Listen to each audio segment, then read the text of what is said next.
Mainit ang hapon nang lumakad mula sa kanilang baryo ang maglolo. Si Lolo Simeon, 72 taong gulang. Payat ngunit matikas pa rin ang tindig. At si Rogelio, ang kanyang 18 taong apo, na puno ng tapang, ngunit wala pang karanasan sa pakikipaglaban. Nasa balikat ng matanda ang isang lumang supot, na yari sa bayong. Puno ng mga gamit na hindi karaniwan na dinadala sa isang normal na biyahe. Mga bawang, langis na itim, at isang krus na bakal. Lolo, tanong ni Rogelio, habang naglalakad sila sa gilid ng kalsada. Totoo po ba talaga na sa Bicol may pamilyang aswang na kinatatakutan ng lahat? Sumulyap si Lolo Simeon sa kanyang apo at saglit nang umisi. Hindi lang basta pamilya, iho. Sila ang tinatawag na lahi ng Kalam. Isang henerasyon na nilang pinapahirapan ng mga tao roon. Wala pang nagtatangkang lumaban hanggang sa ngayon. Bakit tayo palo? Hindi ba't marami namang pulis o sundalo roon? Tumigil si Simeon at hinarap ang apo. Hindi baril o bala ang panlaban sa kanila. Kailangan ng lakas ng loob, kaalaman, at dugo ng isang mandirigmang may panata. Natahimik si Rogelio. Hindi niya masabi kung natatakot ba siya o nasasabik. Pagdating nila sa isang bayan sa Bicol, sinalubong sila ng kakaibang katahimikan. Sarado ang karamihan ng tindahan. Kahit 5:00 pa lamang ng hapon. Ang mga tao'y nagmamadaling pauwi at ang ilan na may nakasilip lang sa bintana. Lumapit ang isang matandang babae sa kanila. Nakayuko at pabulong na sinabi, Mga dayo ba kayo? Umalis na kayo bago lumalim ang gabi. Hindi ligtas dito. Nagkatinginan si Lolo Simeon at Rogelio. Nay, sagot ng matanda, dumayo kami rito para wakasan ang takot ninyo. Sabihin nyo, saan ba naninirahan ng pamilyang yun? Nagulat ang babae. Diyos ko, huwag nyo silang banggitin ng malakas. Mga Monteveros ang apelyido nila. Ang mga lupain dito ay sa kanila at ganoon din ang mga buhay dito. Hawak din nila. Nagtalo ang mga tao sa paligid. Pabayaan nyo na lang sila. Wala pang nagwagi laban sa pamilyang yun. Maano kung mapatay din kayo gaya ng iba? Ngumiti si Simeon. Paano kayo mananalo? Hindi naman kayo nalaban. Natahimik na lang ang mga taong nakarinig noon. Tila napahiya sa kanilang mga sarili. Nang gabi ring yun, habang naglalakad pa uwi sa pansamantalang tutuluyan, biglang tumigil si Rogelio. Lo, may naririnig ako. Mula sa dilim ng kakahuyan, lumabas ang isang lalaking matangkad, maputla, at pulang-pula ang mga mata. Naangisi yun. Mga bagong muka, malakas ang amoy ng dugo ninyo. Nakakatakam. Dumukot si Simeon sa bayong at agad nagwisik ng langis sa lupa. Umusok yun na parang apoy. Aswang ka nga, malamig na sabi ng matanda. Hindi lang basta aswang, tugon ng nilalang. Ako si Esteban Monteveros, ang bantay ng aming lahi, at kayo'y hindi na makakauwi. Tumakbo si Rogelio para tulungan ang kanyang lolo. Pero natigilan nang lumipad si Esteban, nagbagong anyo at nagpakita ng mga pangil. Lo, anong gagawin natin? Sigaw ng binata. Magtiwala ka, apo. Mabilis na sagot ni Simeon, sabay hampas ng krus na bakal. Nagliyab yun ng tamaan ng balat ni Esteban. Napasigaw ang aswang. Yan ang unang aral, iho. Bulong ng matanda. Hindi lahat ng malakas ay nagwawagi. Ang marunong, siya ang tunay na lamang sa laban. Nagbalik sa anyong tao si Esteban at nagbanta. Hindi pa dito nagtatapos. Malalaman ng buong lahi kung sino kayo. Matapos ang engkwentro, nagdududa si Rogelio. Lo, bakit parang alam nyo ang lahat ng to? Ano ba talaga ang pinagbulan ninyo? Natahimik si Simeon bago sumagot. Matagal ko nang itinatago, Apo. Noong kabataan ko, ako ang isa sa mga bantay ng Baryo Ines. Mga mandirigmang sinanay para sugpuin ang kasamaan. Ngunit nang mamatay ang iba kong kasamahan, nagpasya akong talikuran ng laban. Nagulat si Rogelio. Bakit ngayon? Bumabalik kayo? Tadhana, Apo, at ikaw ang dahilan. Ang dugo mo ay dugo rin ng mga bantay. Kung hindi natin sisimulan, tuluyan ng maghahari ang lahi ng kalam dito. Naghalo ang takot at tapang kay Rogelio. Kung ganun, Lo, turuan niyo ako. Kinabukasan, dumating ang balita. Galit na galit si Doña Minerva Montiveros, ang matriarka ng pamilya. May 2 tao raw na sumugpo kay Esteban. Mga walang takot. Nagsalita ang anak niyang si Arturo. Mas bata ngunit mas malupit. Kung ganun, hayaan niyong ako ang humabol sa mga yun. Mga dayo, dapat turuan ng leksyon yun. Ngunit tumayo ang pinakamatanda sa kanilang lahi, si Don Lazaro. Halos sing edad na ni Simeon. Huwag ninyong maliitin si Simeon. Malamig na sabi nito. Matagal ko na siyang kilala. Siya ang huling mandirigma na dapat sana'y nakapatay sa akin noon. Nagulat ang lahat. Kung ganoon, Dagdag ni Lazaro. ang laban na ito ay hindi lamang basta laban, kundi pagtatapos ng matandang alitan. Madilim na ang langit nang dalhin ni Lolo Simeon si Rogelio sa isang bakanting lupa, malapit sa bukid. May dala siyang lumang balisong, ilang pirasong bawang, at isang maliit na bote ng langis. Lo, dito ba talaga? Kinakabahang tanong ni Rogelio. Oo, dito natin sisimulan. Kung hindi ka matututo ngayon, sa oras na sumugod ng mga Montiveros, mapapahamak tayong pareho. Tumayo si Rogelio. Nanginginig ang mga kamay. Anong gagawin ko, Lo? Una, alamin mo kung paano makiramdam. Ipatong mo ang iyong palad sa lupa. Sumunod si Rogelio. Pagdampi ng kanyang kamay, nakaramdam siya ng kakaibang lamig. Lo, parang may kumikilos sa ilalim ng lupa. Yan ang enerhiya ng lupa. Sa mga aswang, ginagamit nila yan para magtago. Pero tayo, gagamitin natin para tukuyin sila. Pinahawak ni Simeon ang krus na bakal sa apo. Biglang dumilim ang paligid, kahit maliwanag pa kanina. Lo, bakit parang bumibigat ang hangin? Yan ang lakas ng krus. Ang hawak niyan ng walang lakas ng loob, malulunod sa matinding takot. Napakapit si Rogelio, pero pinilit niyang hindi bumitaw. Lo, kaya ko to. Ngumiti ang matanda. Yan ang apo ko. Bukas, sasanayin kita sa tunay na laban.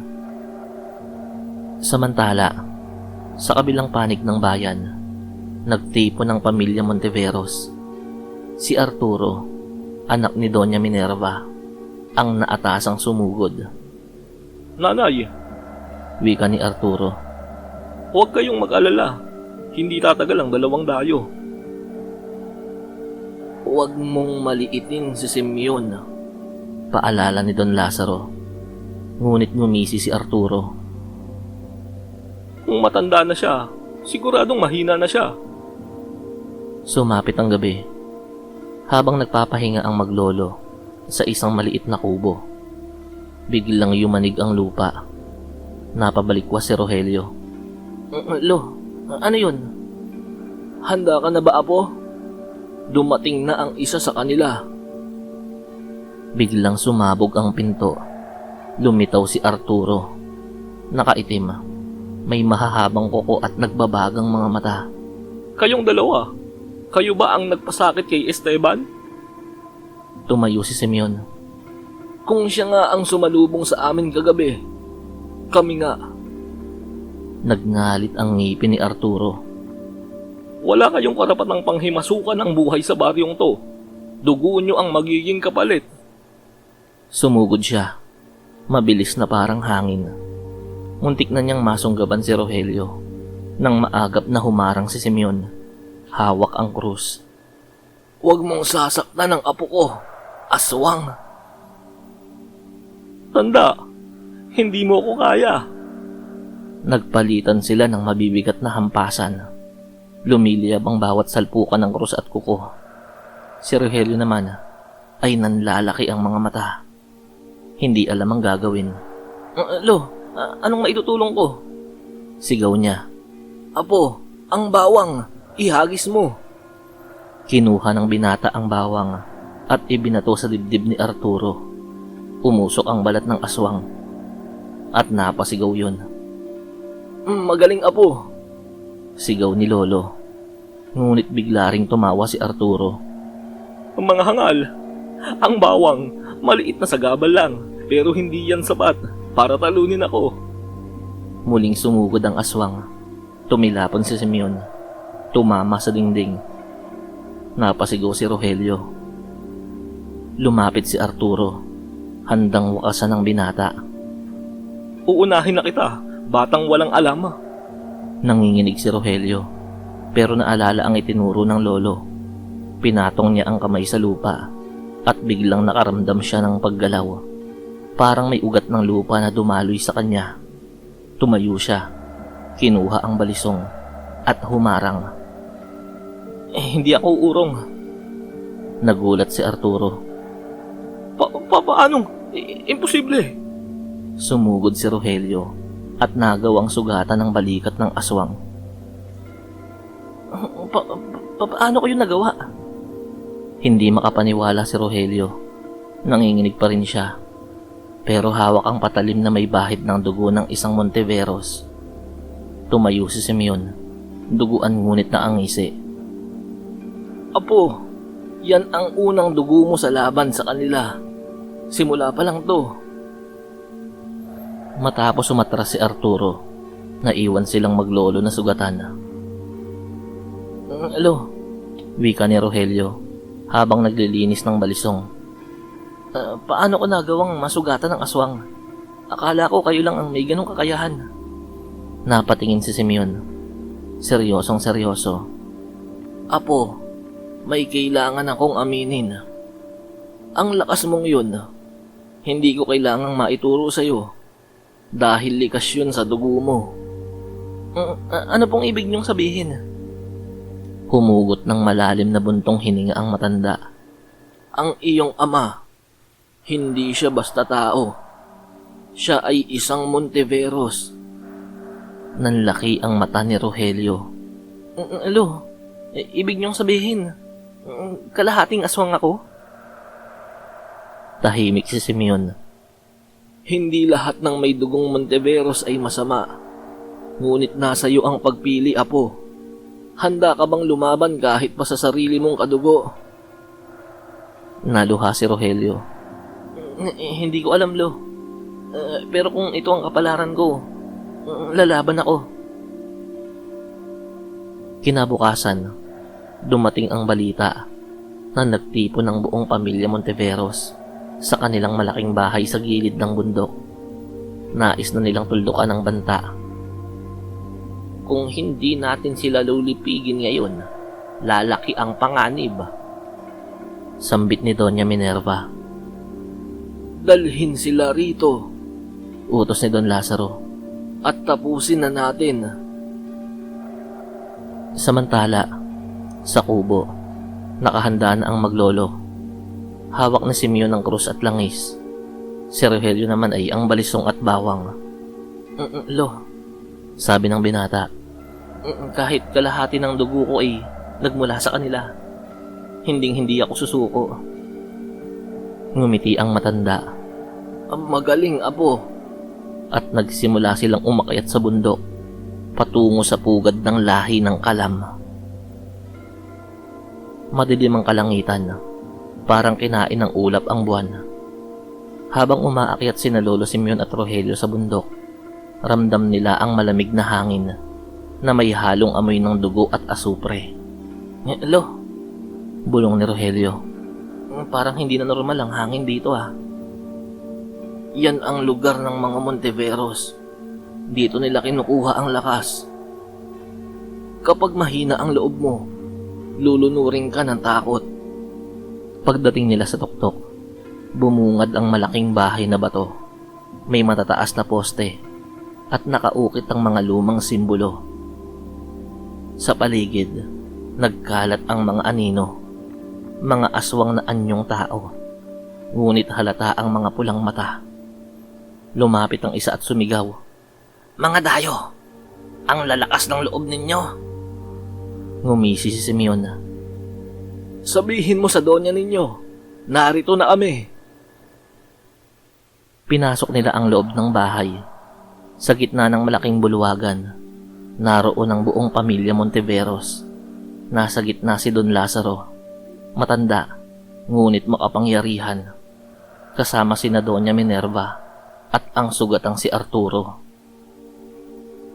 Matagal tayong di nagkita, Simeon. Malamig na sabi ni Don Lazaro. Lazaro, Sagot ni Simeon. ngayon, tatapusin na natin ang matagal ng laban. Naglakad si Lazaro palapit. Titig na titig kay Rogelio. At ito na ba ang apo mo? Nakakatawa. Huwag mong ikaila. Simeon, dugo ko ang dumadaloy sa batang yan. Nanlaki ang mata ni Rogelio. Ikaw? Ikaw ang ama ko? Pero tumawa lang si Lazaro. Hindi ako. Pero anak ko ang iyong ama. Kaya nga't kalahati ng dugo mo ay Monteveros. Napayuko si Simeon. Totoo, apo. Ang iyong ama, si Ramiro Monteveros, ay anak ni Lazaro. Minahal niya ang iyong ina, pero tinanggihan niya ang pagiging aswang, kaya't pinatay siya ng sariling pamilya. Natigilan si Rogelio. Nanginginig ang mga kamay. Kung ganun, mas may dahilan na ako para lumaban. Ipaghihiganti ko ang aking ama. Rogelio, Bulong ni Simeon. kahit kalahati ng dugo mo ay sa kanila, tandaan mo, ikaw ang pipili kung sino ka. Ngunit lumapit si Lazaro. Hawak ang tungkod na may ukit ng bungo. Anak ng aking anak, sumama ka na sa amin. Sa dugo mong Monteveros, ikaw ay itinak ng mamuno. Bakit ka makikipaglaban sa sarili mong lahi? Nagngit-ngit si Rogelio. Lahi? Lahi bang kumakain ng kapwa? Lahi bang kumikitil ng buhay ng inosente? Tradisyon yun. Kapangyarihan. Sigaw ni Lazaro. Lo, Lumingon si Rogelio. paano kung tama siya? Paano kung wala akong laban sa sarili kong kadugo? Hinawakan ni Simeon ang balikat ng apo. Anak, ang dugo ay ibinigay sa'yo. Pero ang puso, ikaw ang pipili. Nag-utos si Doña Minerva. Patayin na sila. Biglang sumugod ang mga Monteveros. Dumami sila. Nagbagong anyo. Mahahabang kuko. Matutulis ng ngipin. At pakpak ng paniki. Rogelio, ang langis. Utos ni Simeon. Binuhos ni Rogelio ang langis sa sahig at sinindihan. Nagliyab ang apoy. Nagtakbuhan ng ilang aswang. Ngunit sumugod si Arturo. Sugatan pa rin yon at galit na galit. Ngayon, batang kalahati ng aming dugo, ipapakita ko sa iyo ang tunay na lakas. Nagbanggaan sila. Si Rogelio, hawak ang balisong, Si Arturo, may mahahabang kuko. Nagpalitan sila ng atake. Hindi ka makakatakas! Sigaw ni Arturo. Hindi ako, kundi ikaw. Sagot ni Rogelio, sabay saksak sa hita ng aswang. Si Simeon naman ay nakikipaglaban sa 3 Monteveros gamit ang krus na bakal. Sa bawat hampas, umaatungal ang mga nilalang. Sa gitna ng kaguluhan, naglakad si Lazaro. Payapang-payapa, lumapit siya kay Simeon. Simeon, matatanda na tayo. Hindi ba't mas mabuting tapusin na to? Matatapos lang to kapag nawala na ang kasamaan ninyo. Hindi mo ba naiintindihan? Ang batang yan, si Rogelio, siya ang nagiging susunod na hari ng mga aswang. Hindi mangyayari yan hanggat buhay ako. Sigaw ni Simeon, sabay sugod hawak ang krus. Ngunit hinampas ni Lazaro ang tungkod at tumilapon si Simeon. Duguan. Hello? Sigaw ni Rogelio. Tumigil kalabanin si Arturo. Ngumisi si Lazaro. Anak ng aking anak, tumayo ka sa tabi ko. Iwanan mo na ang matandang yan. Dito ka nababagay. Nanginginig si Rogelio. Nakatingin sa lolo niyang halos hindi na makatayo. Rogelio, mahina ngunit matatag na wika ni Simeon. Huwag mong sayangin ang dugo ng iyong ama't ina. Sila'y namatay para hindi ka maging katulad nila. Ngunit lo, pumili ka apo, maging aswang o maging tagapagtanggol. Tumulo ang luha ni Rogelio. Tumingin siya kay Lazaro na naangisi at kay Simeon na nakahandusay. Sumigaw siya. Hindi ako alipin ng dugo. Ako si Rogelio, ang apo ni Simeon, at tatapusin ko ang lahi ninyo. Muling sumugod si Lazaro at muntik nang tamaan si Rogelio ng matinding hampas ng tungkod. Ngunit biglang humarang si Simeon. Itinulak ang apo, palayo, at siya ang tinamaan. Lolo! Sigaw ni Rogelio. Hawak ang dugo ang katawan ng matanda. Ngunit si Simeon, halos wala ng hininga. Apo, tapusin mo sila. Gamitin mo ang lakas mo para sa kabutihan. At tuluyan nang pumikit ang matanda. Nagliyab ang galit at lungkot kay Rogelio. Naramdaman niya ang kakaibang lakas sa dugo niya. Nagniningning ang balisong. Tila humigop ng apoy mula sa kanyang puso. Lazaro! Sigaw niya at sumugod siya ng buong lakas. Nagbanggaan ang balisong ni Rogelio at tungkod ni Lazaro. Kumidlat sa loob ng buluwagan. Hindi mo ako matatalo, bata. Sigaw ni Lazaro. Mas mabuti pang mamatay ako kaysa maging katulad ninyo. Sinaksak ni Rogelio ang balisong diretso sa dibdib ni Lazaro. Umatungal ito, nagliyab at gumuho ang buong buluwagan. Isa-isa ring sumigaw ang mga Monteveros. Naglaho sa apoy at abo. Naiwan si Rogelio. Hingal na hingal. Yakap ang malamig na bangkay ni Lolo Simeon.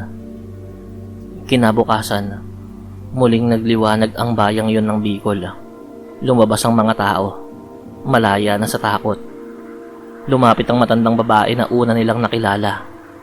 Anak, natapos na ba ang kasamaan? Tumango si Rogelio. Bagaman may luha sa mga mata. Natapos na.